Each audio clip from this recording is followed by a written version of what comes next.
This episode was brought to you by Autograph Events, our sponsor. Come take my hand, I will walk with you. I won't let go till you say so. There isn't anything I wouldn't do. Wanna make sure that you understand. Thank you for joining the Crodie Files. I'm Bryson. And I'm Jodie Mears. And together, we are the Crodie Files. Episode 5, What to Ask When Working with an Executive. In this episode, we discuss in depth how to build your relationship with your exec and those important questions to ask. Also, stay to the end to hear our listener question and an expert contributor on the topic of virtual versus executive assistant. Without you, there is no tomorrow.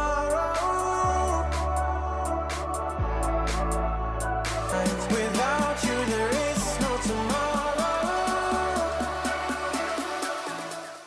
We have come to our 5th episode. What to ask when working with an executive.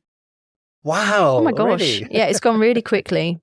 If you haven't heard our first episode of the Crodie Files, you can catch up on our website, craigandjodie.com, and also subscribe to never miss an episode. Today, we're going to discuss working with an executive. This links to your first day, kind of, but because of the long, drawn-out onboarding process we spoke about in episode 4, this may very well trickle on to day 2, day 3, week 1, week 2, week 3. It could come up at any point. Discussing or finding the relationship that you have with your partner, your executive that you're going to be working with. Yeah. It's that building that trust, understanding how he works and trying to fit and, amalgamate how you work. Yeah, it can be really daunting. I mean, you're starting a new relationship. Yes. Isn't it? Yeah. You are building a relationship. You mentioned trust.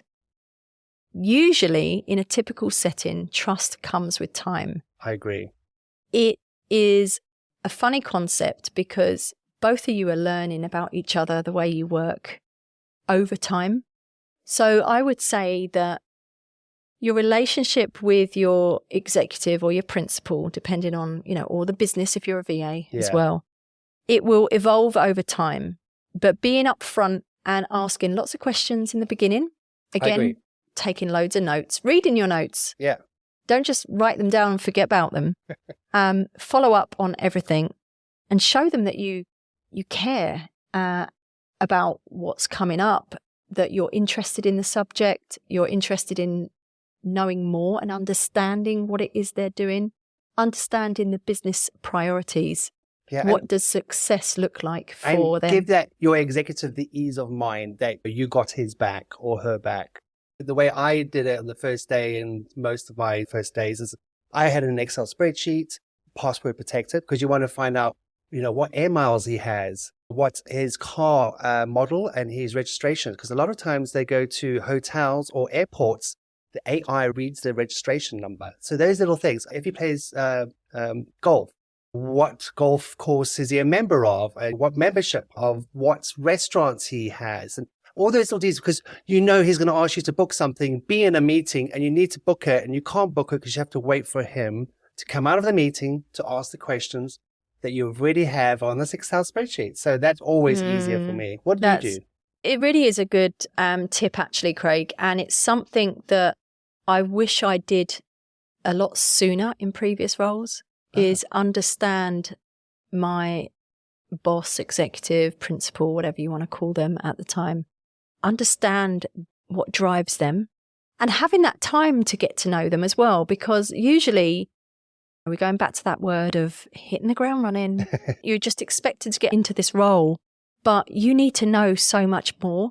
So now I would suggest trying to book at least half an hour with them. Maybe you want to go off site, maybe grab a coffee to say, look, I know it's going to sound like I'm interviewing you, but it would really help me help you if I knew some basic information about you as a person, understand your priorities, understand your personal priorities, family life, home commitments. Is there a day of the week that you particularly like to work less ideally. Maybe on a Friday you have a spin class that you really want to go to. Let me help you get to that spin class. Yeah. There are questions and it does take time. Not everyone feels that they've got time to go through this with you. Yeah. So make notes, build your spreadsheet, your info pack, so you can refer back to it. I think it's really important. But also, a lot of restaurants now, when you book a restaurant and you put it in, you have to have a credit card details. Yes. So I would ask for his credit card details, but make sure that Excel spreadsheet is password protected, because Absolutely. Anybody can go to your laptop. You don't want them to go into that and use his credit cards. Dietaries. Is he vegan? Allergens. Oh my goodness. Imagine if you just didn't know the basics. Yeah. What drama you could on cause. A plane, window seat or aisle. Absolutely. It's really important to get it out of the way sooner rather than later. It really helps you. It does. It helps you progress and do things more seamlessly. And it gets you a little bit insights of what your partner's about. Get to know them as a person. Yeah.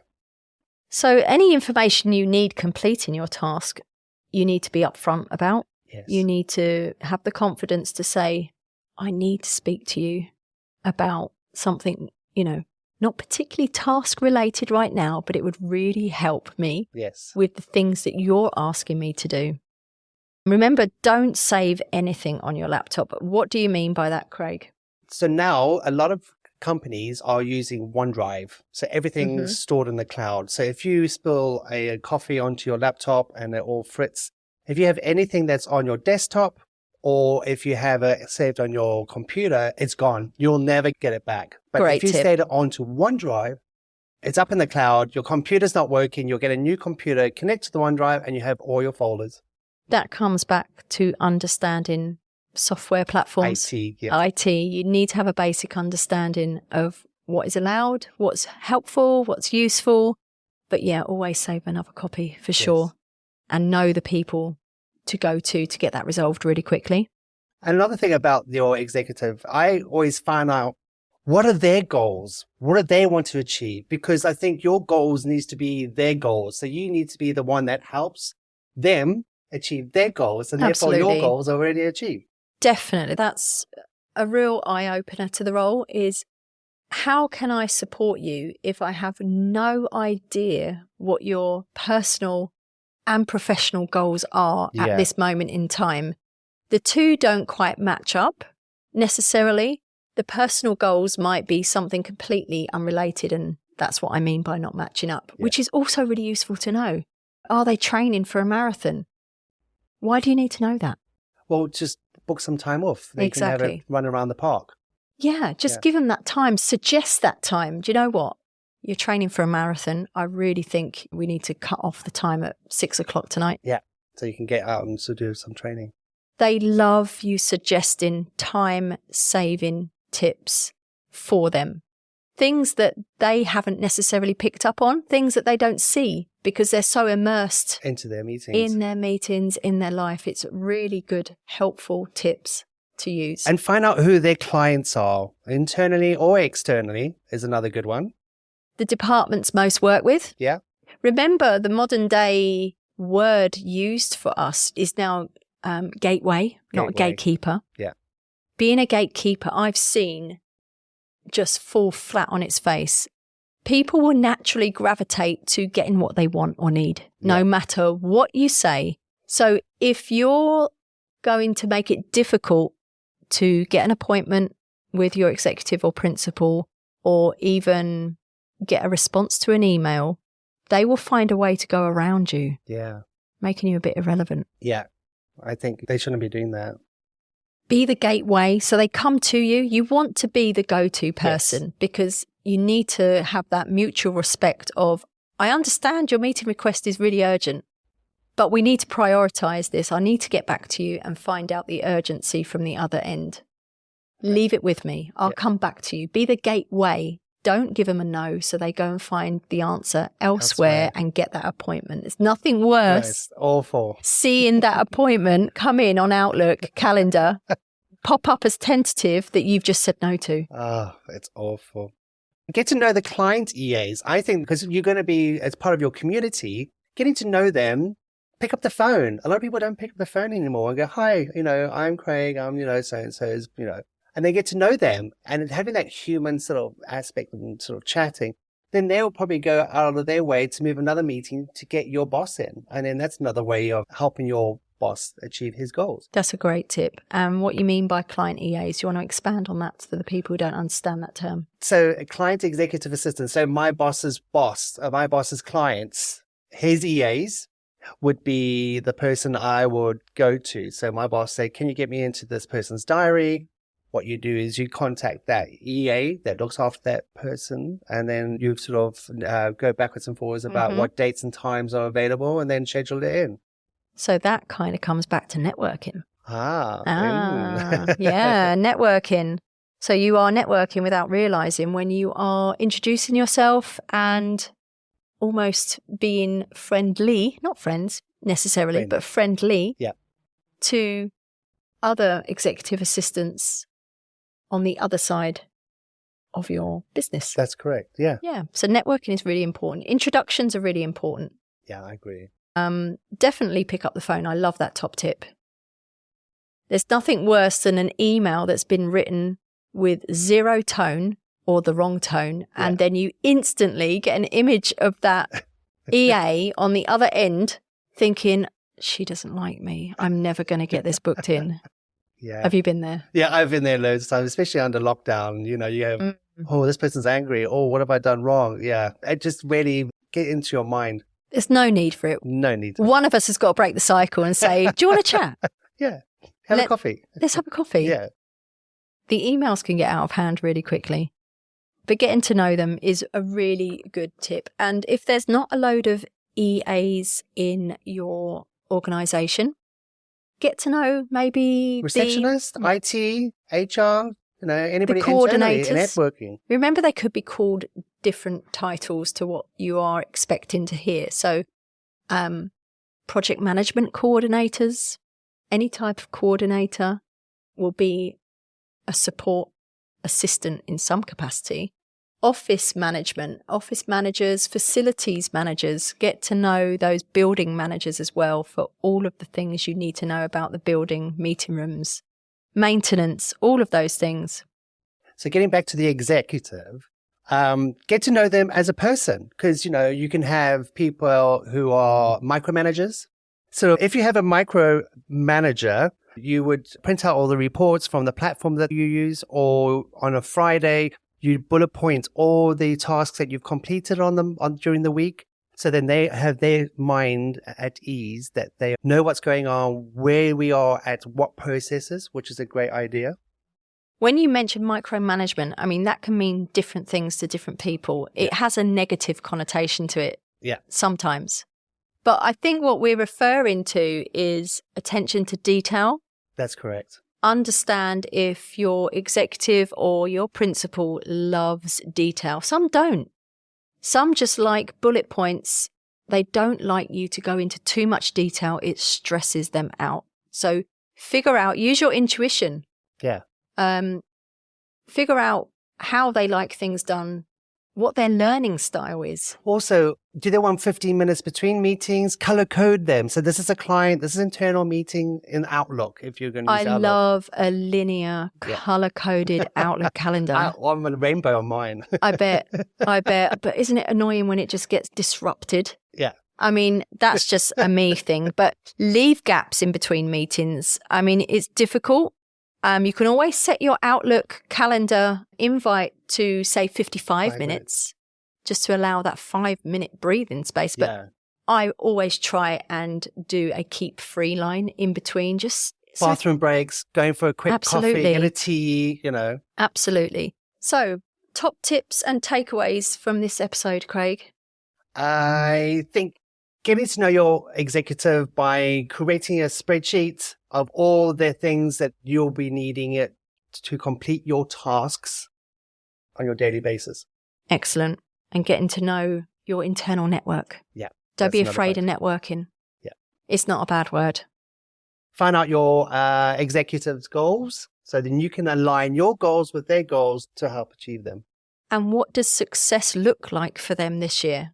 What are they hoping to achieve? And how you can be a part of helping them get there. It's a great one. And who are they as a person? Yes. Yeah. Ultimately. And, allow that space for them to get to know you as well. We're all human. We have to be, kind to each other, have that empathy, understand the priorities, home life and professional life. And trust is a big deal at the beginning of a relationship. Absolutely. You need to earn it. It will come in time, but it's got a lot to do with your communication and being honest and a sprinkle of kindness. I love that. That's it. I love that. The Crodie Files is brought to you by Autograph Events.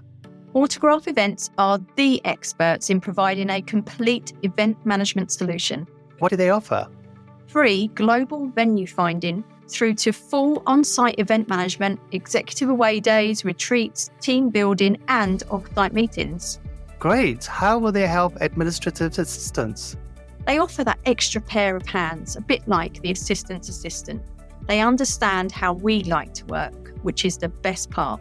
So next time you have any event to arrange, big or small, email events@autograph-events.co.uk quoting Crodie Files 2023 for a brochure and to find out how they can help you.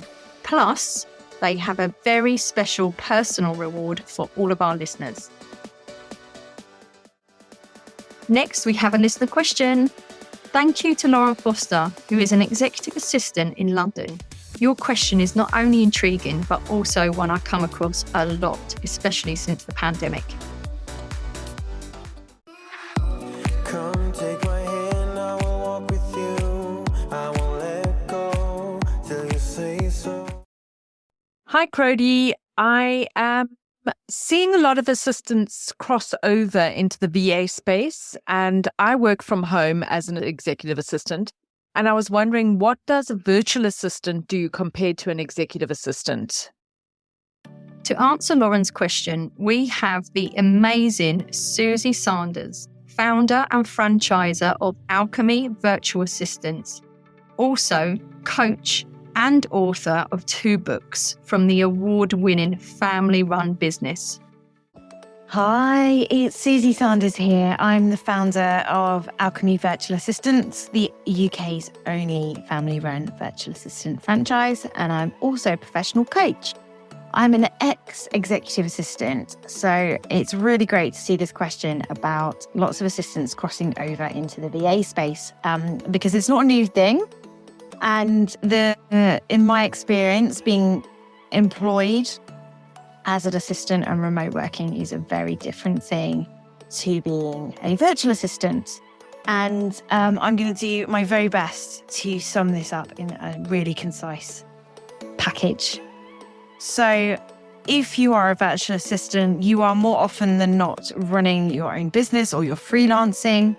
And that entails a lot more than being employed as a virtual assistant. So while the day-to-day delivery for your exec or your clients might be the same, there's the whole business aspect to consider too. So I hope that opens and expands some thinking, and I'd love to talk more on this topic, but I'm going to wrap it up. Craig, can you actually believe we have reached the end of season 1 already? I can't believe it. It's been amazing. I've really, really enjoyed it. Me too. The interactions have been absolutely unbelievable. Thank you so much to everyone who has sent in listener questions, thoughts, comments, bugbears about the industry, the role. We've seen and read and logged every single one of them. Our inbox management has been tested to the absolute limit. Not only are we working EAs ourselves and managing multiple inboxes and calendars, we've now, how many have we got now, Craig? Quite a few. About 2. Another 2 extra. Too many. And we're all color-coded, all put into their portals. Of course they're organised, but it was quite a task. So we've literally had hundreds getting up into the high hundreds. I'm sure it'll go over 1,000 soon. Real life listener questions from you, our audience who are live in the roles of EAs, PAs, VAs, and all business office support roles. we have had we have quite a few anonymous, don't we, Craig? Not everyone wants to. Yes, we do. Yeah, Nobody wants. not everyone wants to read out their question themselves. The last one we have for episode 5 of season 1 fits nicely into what to ask when working with an executive. This is not uncommon. We've had quite a few centered around the same topic, haven't we? And it is a bit sad. I don't like these ones. No, it is a bit of a cringe, but it does happen. And if it does happen, what do you do? So I've been in situations like that, and I think we need to share our knowledge and to really get it out there. We do. So here it is. So the question sent in anonymously was, how can I get my executive to work with me better and understand that an EA can bring value to his working life and save time rather than being a burden? He just does not want to collaborate with me and has any excuse to cancel our update calls. Hence, the pending list gets longer and the reminders keep coming in. So first of all, don't worry, we're here to chat this one through. It's really common. You are definitely not alone. I think we've grouped this type of question into a whole column, haven't we, Craig? Of, yes, we have. This type of question just rephrased in different ways. But myself and Craig are going to answer this one for you because it's one that's quite close to our hearts and has happened to us in quite a few roles. So I'll start off by just suggesting a couple of things. I don't want to say this, clearly not working, move on. So there's a few things that we would put in place first. So we just want to check with you to see if you're doing these basic things first. And if all else fails thereafter, we go to plan B, right, Craig? Yeah, great. Yeah, I agree. So things that we do quite often is we do a weekly roundup. Right. It's a really good tally, actually, to remind you how much you've actually achieved in the week. When you start bullet pointing what you've done, and I don't mean, I answered the phone, I checked Outlook. I mean actual tasks achieved, things that have crossed off the list. You will be astounded of how much you achieve in a week. And sometimes we don't give ourselves enough credit and we don't share that information, which is why the executives or the managers may not see the value because we don't often share what we're doing because it's always so much, isn't it? Where do I start? Absolutely packed. A roundup list is a great task checker for you. He can also see at the bottom, maybe you could write, these are the current outstanding tasks I have because we haven't had a chance to catch up. It would be great if I can get these checked off with you, not for you, with you. Yeah. And if you're working from home, why not find out when he's in the office and then go into the office and then you're there and say, can we just grab 10 minutes? I really need your sort of answers on these outstanding. Absolutely. So that's face-to-face communication. Yeah, try. It depends what your setup is with home working, virtual, hybrid, full on in the office. But if you want to try, I really would suggest, like me and Craig have just said, ask him, when are you next in the office? We can have our face-to-face, just 15 minutes. It's much better face-to-face. If you can't, just be even more assertive as to why you need his time, why we need to communicate. You don't need to go into too much detail of what you bring to the role in the organisation. You might need to understand whether it's a clash of characters and personality. Yeah, have you managed personality before? Have you managed people before? So, has he had EAs before? How did that go? Is there someone in the office you can speak to that can shed a little bit more light on past history? Yeah. And again, having those difficult conversations early on in the role really will save you time later on, and even when you're getting to this point.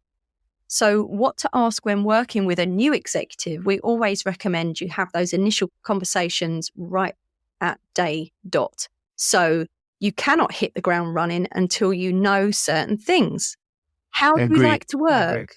What days of the week are best for you? What's going on at home? Do you have a gym class you need to get to on a Thursday morning? Understand pick up the kids. What's going on. Yeah. But if it doesn't work and you've tried all those stops, I would like have a look out for something else that you can move to. Absolutely. If you're still hard. banging your head up Yeah. against a brick wall, you've understood, There's you no know, point. there's nothing going on at home. There's nothing, you know, forcing its way in between you two. There's no reason why there can't be good communication. Maybe you've had a conversation with HR or one of your buddies that you trust in the office. It's really important to have confidential conversations with someone you can trust. If you can't, make a log of everything. But overall, understand that a working role, a working relationship is two ways. You have a choice. We know It's choose, hard. yes. I've been there. I've been stuck, No, it absolutely is. stuck in this cycle for years, thinking, oh, I don't want to rock the boat. I don't want to start from scratch. I don't want to be the new person again. I don't want to, you know, learn something new. It's scary. It's uncertain. It really is. Really is. But you know what? When it gets to this point, you need to evaluate, what do you want out of your role? And if you love the role that much, there is an executive and an organization out there that will perfectly align with you. Just give yourself a little bit of time to look for your ideal role. Yeah. I can't believe like the response we've had. It seems to be It's brilliant. really, you know, well received across the world. And the amount of subscribers and downloads is so encouraging. Our format is kept. Yeah, thank you so much. It's kept to a certain format because of our research, and we understand as assistants in any sector, our time is precious. So our podcast will always be kept to well under 30 minutes because we know that good old saying, what is it, Craig? I don't have time. I don't have the time for that. time. I don't have the time for that. I'm so busy. No. Well, we're hoping you can find at least 27, 29 minutes for yourself On a your walk. route to work. Yeah. And pass on, share the knowledge, pass it on. We're just really grateful, and we will continue doing what we're doing and elevating our profession and getting the messages out there. And thank you to those, we have people from United Arab Emirates, Bahrain, Like Kenya, Kenya as Cyprus. Philippines. Yeah. Yeah, Great. St. Thank you. Lucia. Oh my gosh, St. Lucia, Ireland. Great. Yeah, there's so probably many. There's so Australia, many. Yeah, there's a Germany, whole yeah, list. so many. We The can go way stats back. are, yeah, they're absolutely amazing. Obviously, South Africa. Craig's got a huge following in South Africa. But seeing the country lists are just so encouraging. United States of is America are our main top hitter, of course. But we're so pleased to reach, countries like St. Lucia, Cyprus, Germany, Ireland. We would like you to, continue sending in your voice notes and your questions.